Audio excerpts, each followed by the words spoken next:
If you are capable of causing depression to yourself, I'm saying this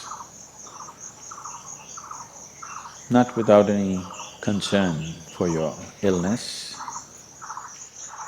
or not due to lack of compassion, because that is the nature of what's happening to you. If you're causing depression to yourself, you are able to generate substantial amount of intense emotions and thoughts, but in the wrong direction. If you don't have very strong emotions, very intense thoughts about something, you cannot get depressed. It is just that you are generating thoughts and emotions which work against you, not for you. So you are strong enough to cause depression to yourself because for you to cause a mental illness for yourself, unless you're pathologically ill, which is just a small number of people, rest are all self-created. Most of them are self-created. A few are pathologically ill, they cannot help it. It just comes from within because of genetic and other factors. Almost everybody here, if we train them towards a certain kind of thought process and emotion and push them a little bit with the outside situations, almost everybody will go lose their mental balance. They will become clinically ill. They can be driven to madness, I'm saying, because the line between sanity and insanity is very thin. People keep pushing it. You get angry, you're pushing the line. It's a thin line. In fact, when you get angry, you know you're pushing the line. That's why the expression, I was mad at somebody.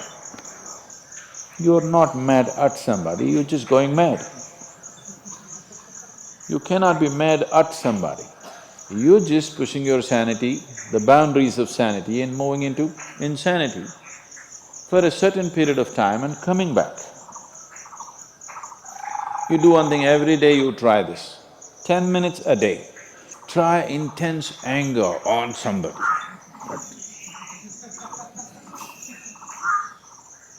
You will see in 3 months' time, you will be clinically there. Yes. Just try it if you want. Because if you keep pushing the line, you go mad and you come back, you go mad and you come back, one day you're not able to come back, that's all. One day you're not able to turn back, then you're clinically ill. You must understand, even if you got angry for a moment,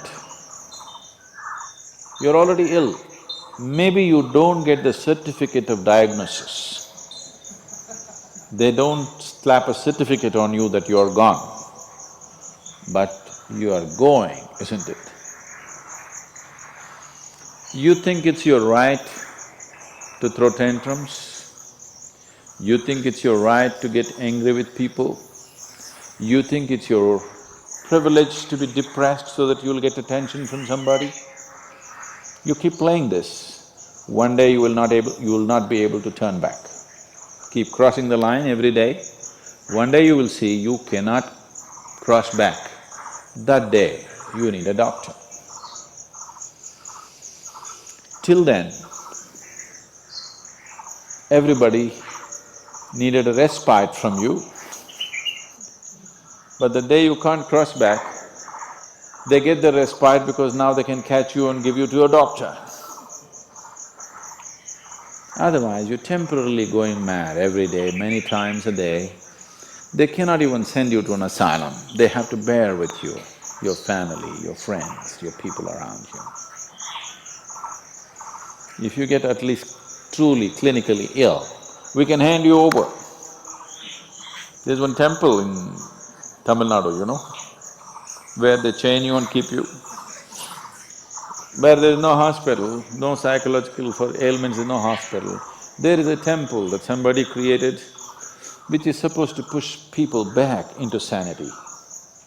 So, families just take them and leave them there, they're shackled and left in the temple. You give them some money, they'll feed you, and you're just there like an animal, tied up. I think if hospitals were run like this, a lot of people wouldn't go crazy. They would maintain their sanity. Right now it's too deluxe. If you make hospital extremely comfortable, it'll become an incentive to become sick. And you have incentives in your life to become ill. Right from your childhood, you got the maximum attention only when you fell ill. When you are happy, they screamed at you. When you squealed in joy, they screamed back at you, adults. You… then boo-boo, boo-boo, boo-boo, boo-boo. When you are a child, physical illness is good because you'll get attention from your mother and father and everybody around you, and you don't have to go to school on that day. So you learn the art of falling physically ill.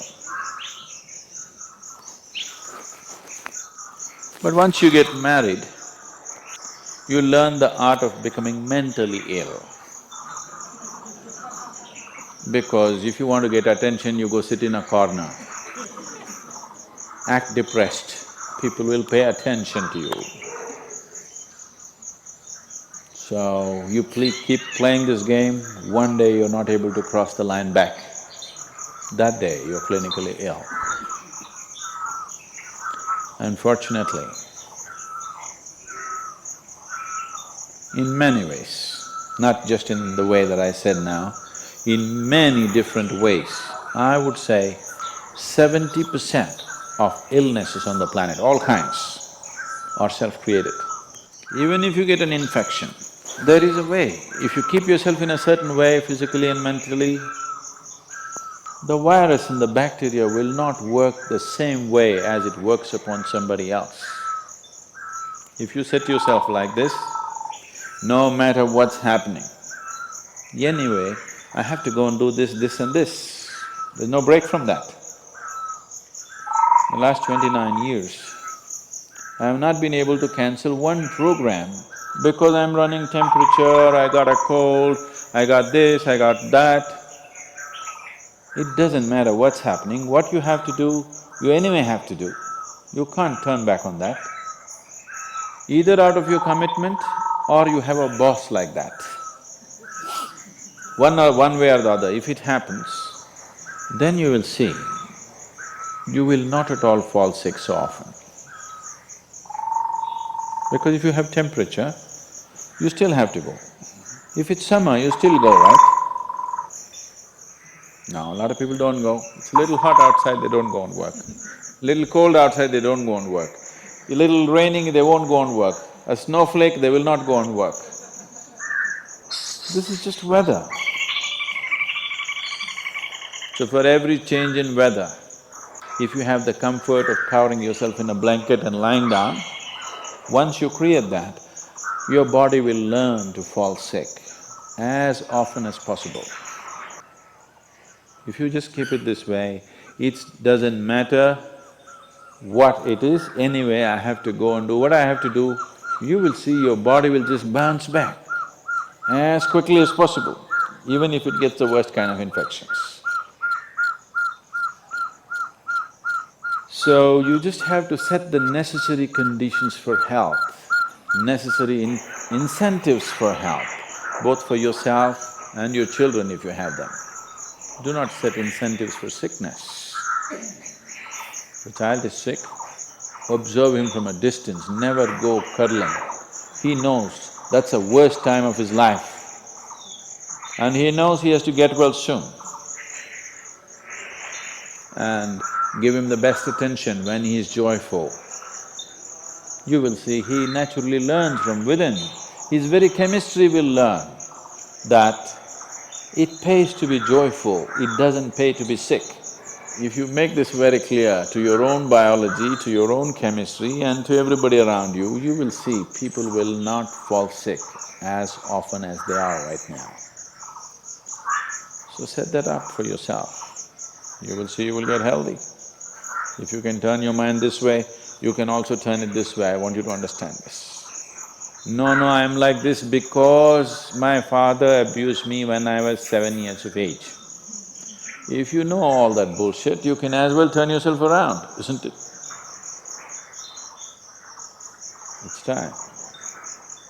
You must understand, mentally, physiologically, chemically, energy-wise, you must clearly understand it doesn't pay to be sick, unhappy, depressed. It doesn't pay.